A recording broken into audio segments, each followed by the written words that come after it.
2004 का जो वर्ष रहा मेरे लिए काफ़ी महत्वपूर्ण रहा। 2004 में मैं यूथ प्रोग्रेसिव क्लब दलसिंह सराय के द्वारा मिस्टर दलसिंह सराय बना, जो कि मेरे जीवन की सबसे बड़ी प्रथम सफलता रही।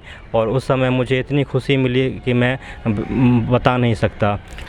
मैं अपनी सफलता का श्रेय अपने माता पिता को देना चाहूँगा। इसके साथ गुरुदेव प्रोफेसर संजय सर, जो कि वर्तमान में आरवी कॉलेज में प्रोफेसर के पद पर कार्यरत हैं। इसके अलावा ज्ञान टॉपर्स ट्यूटोरियल के डायरेक्टर विवेक दत्त सर और मेरे मित्र दयानंद जी, जो कि नंद गारमेंट्स के प्रोप्राइटर हैं, उन सभी का योगदान रहा। इसके साथ मेरे सभी दोस्तों, सभी शुभचिंतकों और मेरे सभी रिश्तेदारों का इसमें भरपूर योगदान रहा। सभी शिक्षकों का योगदान रहा। उन सभी के सहयोग के बिना इतनी बड़ी सफलता पाना मुश्किल था।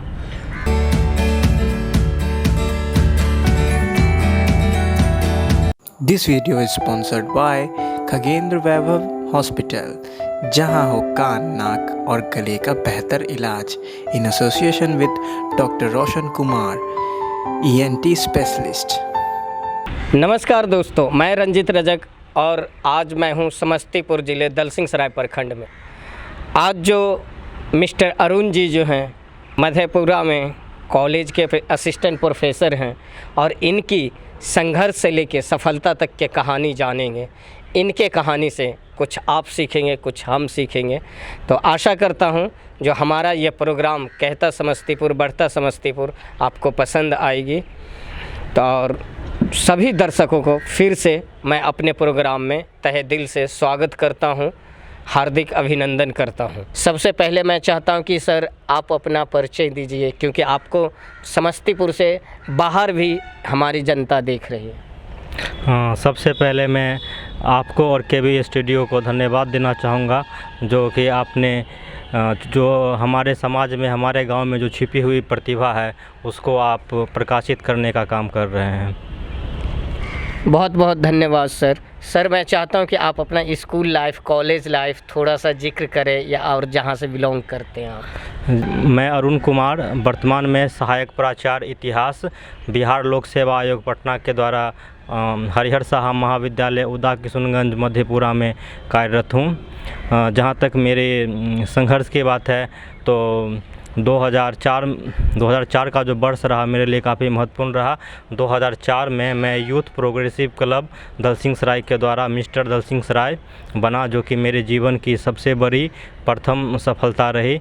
और उस समय मुझे इतनी खुशी मिली कि मैं बता नहीं सकता। प्रथम चरण था जिसमें मुझे सफलता मिली थी। उस प्रतियोगिता में लगभग 2000 छात्र थे और लगभग 3 चरण हुआ। द्वितीय चरण में 2000 छात्रों में से 100 छात्रों का चयन हुआ और पुनः 100 छात्रों के बीच लिखित परीक्षा का आयोजन किया गया। उसमें 3 छात्रों का चयन हुआ और पुनः एक प्रोग्राम के द्वारा 3 छात्रों के बीच क्विज प्रतियोगिता आयोजित की गई। उसमें मैं विजेता के रूप में उभर कर सामने आया। सर ये तो 2004 की बात रही, और दूसरी जो सफलता आपको 2012-13 में मिली थी, जो आप मतलब गवर्नमेंट स्कूल के टीचर आपने मतलब वो अचीवमेंट के बारे में बताएं। जी, 2007 में मैं हाई स्कूल गढ़सी से, उच्च विद्यालय गढ़सी से मैंने योगदान दिया था एक शिक्षक के रूप में। वह मेरे जीवन की प्रथम बड़ी सफलता थी। पुनः 2007 से लेकर 2013 तक मैंने उस महाविद्यालय, उस स्कूल में मैंने अपना योगदान दिया और अपना जो है सेवा मैंने प्रदान की। उसमें मुझे काफ़ी प्रसन्नता महसूस हुई। पुनः 2013 से लेकर के 2019 तक मैं प्रखंड सहकारिता प्रसार पदाधिकारी के रूप में मैंने प्रथम योगदान मधुबनी में बेनीपट्टी अंतर्गत बिस्फी प्रखंड में दिया, जो कि विद्यापति की जन्मस्थली रही है। पुनः 2019 में मेरा चयन बीपीएससी के द्वारा सहायक प्राचार्य के पद पर हुआ, जिसमें मैं वर्तमान समय में भी कार्यरत हूँ। इससे पूर्व मेरा चयन रेलवे में कई जगहों पर हुआ था, जिसमें कि रांची बोर्ड था, इलाहाबाद बोर्ड था, झांसी बोर्ड था, बिलासपुर बोर्ड था। लेकिन मैंने उन सभी नौकरी को छोड़ दिया, क्योंकि मुझे पढ़ाई लिखाई में काफ़ी रुचि थी। और मुझे खुशी है कि मैंने शुरू में जिस पेशा को प्रारंभ किया था, एक हाई स्कूल के शिक्षक के रूप में, मैं पुनः उसी पेशा में थोड़ा सा ऊंचे स्तर पर पहुंच गया हूं, सहायक प्राचार्य के पद पर। इसीलिए मुझे काफ़ी प्रसन्नता हो रही है। ब्रेक लेते हैं। बाबू रुमाल ला दो पापा के लिए। सर, आप जो बीपीएससी भी किए और इतना संघर्ष, और वो भी पढ़ाई लिखाई के मामले में, तो मैं जानना चाहूँगा कि आप अपनी सफलता का श्रेय किन्हें देना चाहेंगे? मैं अपनी सफलता का श्रेय अपने माता पिता को देना चाहूँगा। इसके साथ गुरुदेव प्रोफेसर संजय सर, जो कि वर्तमान में आरवी कॉलेज में प्रोफेसर के पद पर कार्यरत हैं। इसके अलावा ज्ञान टॉपर्स ट्यूटोरियल के डायरेक्टर विवेक दत्त सर, और मेरे मित्र दयानंद जी, जो कि नंद गारमेंट्स के प्रोप्राइटर हैं, उन सभी का योगदान रहा। इसके साथ मेरे सभी दोस्तों, सभी शुभचिंतकों और मेरे सभी रिश्तेदारों का इसमें भरपूर योगदान रहा, सभी शिक्षकों का योगदान रहा। उन सभी के सहयोग के बिना इतनी बड़ी सफलता पाना मुश्किल था।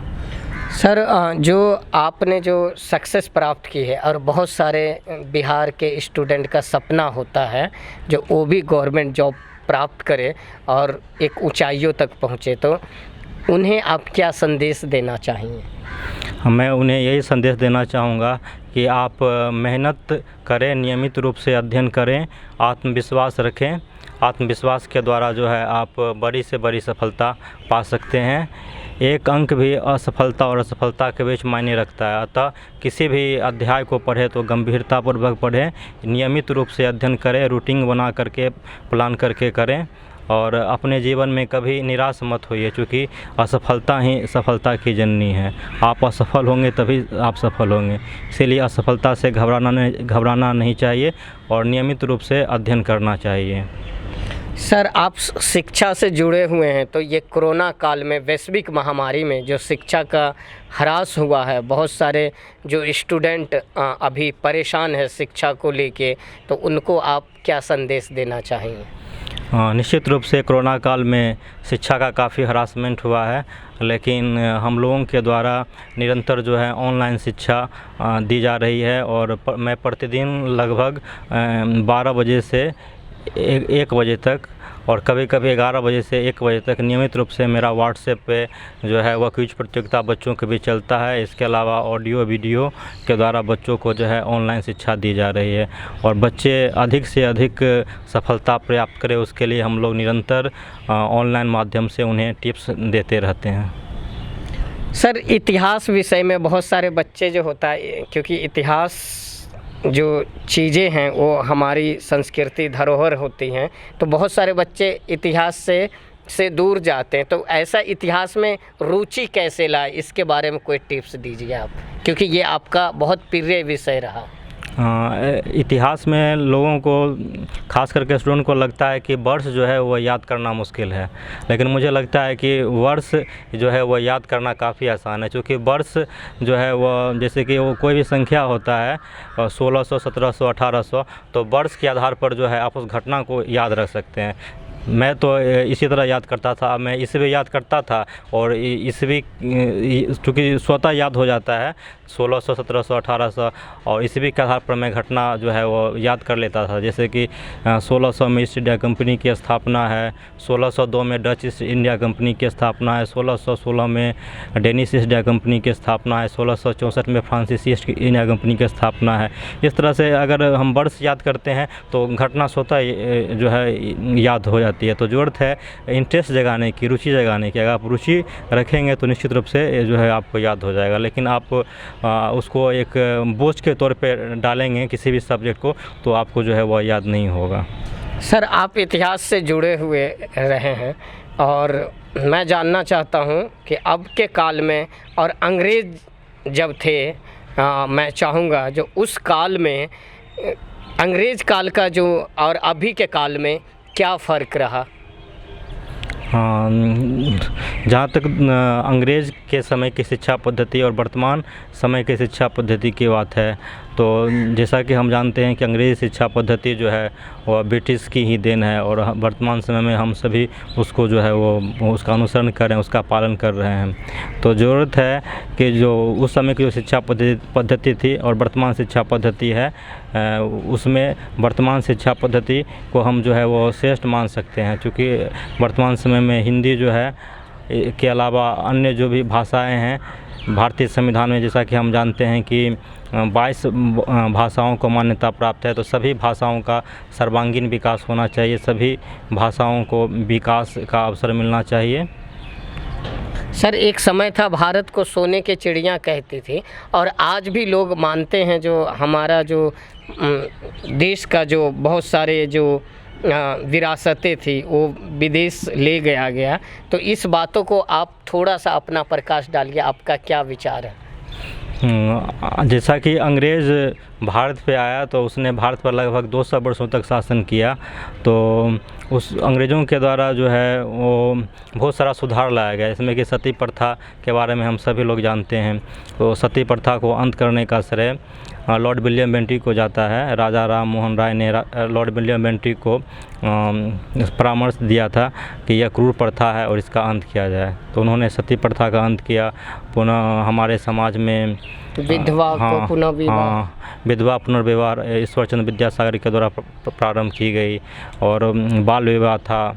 तो बहुत सारी कुरूप प्रथाएँ थी, तो उन कुप्रथाओं को अंग्रेज़ों के द्वारा दूर किया गया। और जैसा कि हम जानते हैं कि लॉर्ड डलहौजी के द्वारा ही सर्वप्रथम रेल चलाया गया, फिर डाक तार की स्थापना हुई।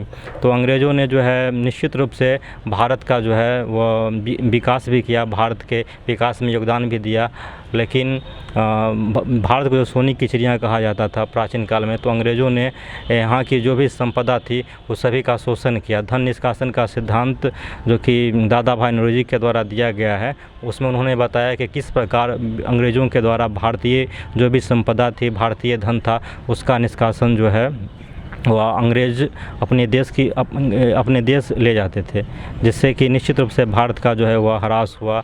आर्थिक दृष्टिकोण से भारत जो है वह कमज़ोर हुआ। अंग्रेज़ों ने कुछ ऐसी कृषि के अंतर्गत ऐसी प्रथाएं लाई जिससे कि किसानों का जो है वह शोषण हुआ, और भारत जो है वह सोने की चिड़िया से जो है उसकी स्थिति बहुत ही ख़राब हो गई। सर, मैं जानना चाहता हूँ जो अभी जो हमारे देश में जनसंख्या नियंत्रण कानून को लेके बहुत ही चर्चा हो रही है, तो जनसंख्या नियंत्रण जो कानून है कितना कारगर है और क्या बिहार में होनी चाहिए लागू? निश्चित रूप से जैसा कि हम सभी जानते हैं कि जनसंख्या में जो है वो भारत का विश्व में दूसरा स्थान है, और वह दिन दूर नहीं जब भारत जो है वह चाइना को पछाड़ कर नंबर 1 स्थान प्राप्त कर ले। जब तक हम अपनी जनसंख्या वृद्धि पर नियंत्रण नहीं करेंगे तब तक हमारे समाज में जो भी हमारी जो सुविधाएं हैं, जैसे कि मूलभूत जो सुविधा है, शिक्षा की सुविधा है या चिकित्सा की सुविधा है, इन सभी सुविधा हमें तभी प्राप्त होगी जब हम जनसंख्या पर नियंत्रण करें। इसीलिए सरकार के स्तर से यह ज़रूरी है कि जनसंख्या वृद्धि नियंत्रण हेतु ठोस कारगर उपाय लाए, जिससे कि जनसंख्या वृद्धि पर नियंत्रण हो और हमारा देश और हमारा राज्य जो है वह समृद्ध हो सके, खुशहाल हो सके। बहुत बहुत धन्यवाद अरुण सर। और कट शिक्षा से मेरा शुरू से ही काफ़ी लगाव रहा है, इसीलिए मैंने शिक्षा पद्धति को चुना भी है, शिक्षण कार्य को, और शिक्षण कार्य में मुझे काफ़ी मज़ा भी आता है। मैं शुरू से ही इस ओर जाना चाहता था और मुझे खुशी है कि मैं अपनी सेवा इस क्षेत्र में दे रहा हूँ। मैं ऐसा नहीं है कि मैं सीनियर बच्चे को ही पढ़ाने में मुझे मज़ा आता है, मुझे शुरू से ही छोटे बच्चे को, जूनियर क्लास के बच्चे उसको ही पढ़ाने में जो काफ़ी वो मज़ा आता है। मैंने क्लास 10 तक के बच्चों को हाई स्कूल में पढ़ाया था, और वर्तमान में मेरे द्वारा पढ़ाए गए बहुत सारे छात्र अच्छे अच्छे पदों पर काबिज है। बहुत सारे छात्रों ने इसी वर्तमान समय में इस वर्ष जो प्रतियोगिता हुई है उसमें सिपाही में हमारे बहुत सारे छात्रों ने सफलता प्राप्त की है। गत वर्ष भी बहुत सारे छात्रों ने सफलता प्राप्त की। लेकिन वर्तमान समय में मैं जो देखता हूँ, जो छात्रों के बीच जो अनुशासन है उसकी कमी जो है ना वर्तमान समय में जो है वह देखी जाती है। मैं अपने कॉलेज में नामांकन प्रभारी हूँ। किसी भी छात्र का मेरे कॉलेज में नामांकन होता है तो वो स्टूडेंट मेरे पास आता है और एक प्रधानाचार्य का एक कॉलम है, उसमें मैं हस्ताक्षर करता हूँ। तो मैं यह देखता हूँ कि कोई भी छात्र आता है वर्तमान समय में तो पढ़ाई में उसकी ज़्यादा रुचि नहीं होती है। तो मैं सभी छात्रों से कहता हूँ कि आप लोग जो है प्रतिदिन क्लास करने के लिए आइए। तो वो छात्र मुझे रिप्लाई देता है, सर यहाँ पढ़ाई होती है क्या? तो मैंने बताया कि मैं पहले के बारे में तो बता नहीं सकता, लेकिन मैंने जब से इस महाविद्यालय में कदम रखा है उस समय से जो है वह निरंतर जो है वह पढ़ाई हो रही है और छात्र पढ़ने के लिए आते हैं। एक भी छात्र आता है तो मैं उसे पढ़ाता हूँ, इसीलिए आप निरंतर जो है वह पढ़ने के लिए आइए। और मुझे काफ़ी अच्छा लगता है जब छात्र जो है वह क्लास करने के लिए आते हैं तो मुझे प्रसन्नता होती है। मैं उन्हें बहुत ही हृदय से मैं उन्हें पढ़ाता हूँ। मैं चाहता हूँ कि मैं अपना जो भी ज्ञान मेरे पास है मैं अपना सर्वस्व ज्ञान जो है छात्रों को दे दूँ। लेकिन वर्तमान समय में कोई भी छात्र जो है वह एकलव्य जो है वह बनना नहीं चाहता, अरुणी बनना नहीं चाहता। मैं चाहता हूं कि जो प्राचीन काल में जो शिक्षा पद्धति थी, गुरुकुल शिक्षा पद्धति थी, जिसमें कि गुरु शिष्य जो है आश्रम में बैठ कर के आपस में बड़े प्यार से अध्ययन करते थे, हाँ डिस्कशन करते थे, अनुशासन का पालन करते थे। तो वर्तमान समय में भी छात्र जो है वह गुरु के प्रति आदर भाव रखें, सम्मान की भाव रखें। मैं देखता हूँ अक्सर कि बहुत सारे छात्र जो है, मुझे अक्सर छात्र फ़ोन करते रहते हैं कि सर रजिस्ट्रेशन कब होगा, सर नामांकन कब होगा, सर एडमिट कार्ड कब मिलेगा। मैं सभी छात्रों को एक ही बात बोलता हूँ कि तुम तो मुझे फ़ोन करते हो कि रजिस्ट्रेशन कब होगा, नामांकन कब होगा, परीक्षा कब होगी, लेकिन कभी तुमने कॉल किया है कि हाँ क्लास सर आप कब क्लास लेते हैं, सर मैं पढ़ने के लिए आना चाहता हूँ। तो ये सब जो है वर्तमान समय में जो ये कमी देखने को मिलती है। और मैं ज़्यादा जो है फ़ोन रिसीव नहीं करता हूँ, तो मैं छात्रों से कहता हूँ कि तुमको कोई भी जानकारी लेना हो तो मेरे व्हाट्सएप पर आप मैसेज कीजिए, मैं आपको आसानी से बता दूँगा। तो छात्रों में यह देखा जाता है कि जो भी छात्र हैं वह मैसेज करते हैं तो हेलो प्रणाम शब्द या सर शब्द का प्रयोग नहीं करते हैं। तो मुझे बहुत गुस्सा आता है कि आजकल के छात्रों में कितनी अनुशासनहीनता की कमी आ गई है। अभी भी मैं अपने बड़े से या अपने गुरुदेव से बात करता हूं तो सर और प्रणाम के सिवा दूसरे शब्द का प्रयोग नहीं करता हूं। तो मैं डांटता भी हूं, और मैं डांटता हूं तो उन छात्रों की भलाई के लिए डांटता हूं ताकि वह छात्र जो है अच्छा बने। तो ये अनुशासनहीनता का जो है वर्तमान समय में जो कमी देखी जा रही है, तो मैं छात्रों से यही निवेदन करूंगा कि आप जो है शिक्षकों के प्रति आदर भाव रखें, तभी शिक्षक जो है आपको अपना शिष्य समझेंगे और अपना सर्वस्व आपको प्रदान करेंगे। बहुत अच्छा। और ये वाकई में कई हद तक मैंने भी देखे हैं कॉलेज लाइफ में, और क्योंकि पहले के स्टूडेंट जो थे आज भी अपने टीचर कहीं भी मार्केट में या कहीं मिलते हैं तो प्रणाम पाती हमेशा करते हैं। लेकिन आज के स्टूडेंट को क्या हो गया? मेरा भी अनुरोध है सभी स्टूडेंट से अपने टीचर के प्रति आदर सम्मान के हमेशा भाव रखें। वर्तमान समय में तो देखा जा रहा है कि बेरोजगारी जो है वो निरंतर बढ़ती जा रही है। 2004 की बात है जब हम लोग प्रतियोगिता परीक्षा की तैयारी कर रहे थे, तो उस समय रेलवे की काफ़ी वैकेंसी आती थी।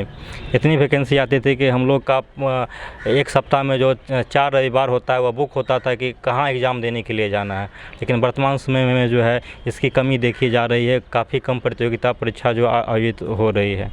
तो सरकार को चाहिए कि नियमित रूप से जो है वह वैकेंसी निकाल कर रिक्ति के अनुसार और तुरंत जो है वह नियुक्ति कार्य संपन्न करे। जैसे कि हम लोग की ही नियुक्ति की बात अगर करें तो हम लोग का जो है वह विज्ञापन 2013 में निकला था। 2013 संयोग से 2012 में मैंने नेट परीक्षा पास की थी और 2013 में वैकेंसी निकला।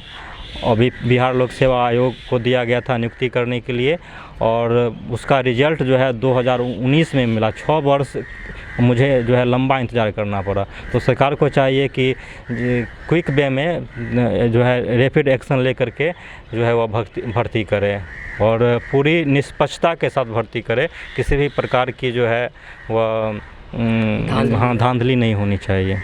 धन्यवाद। तो दर्शकों, ये थी अरुण सर की संघर्ष से लेकर सफलता तक की कहानी। आशा करता हूँ कि आपको भी बहुत पसंद आई होगी।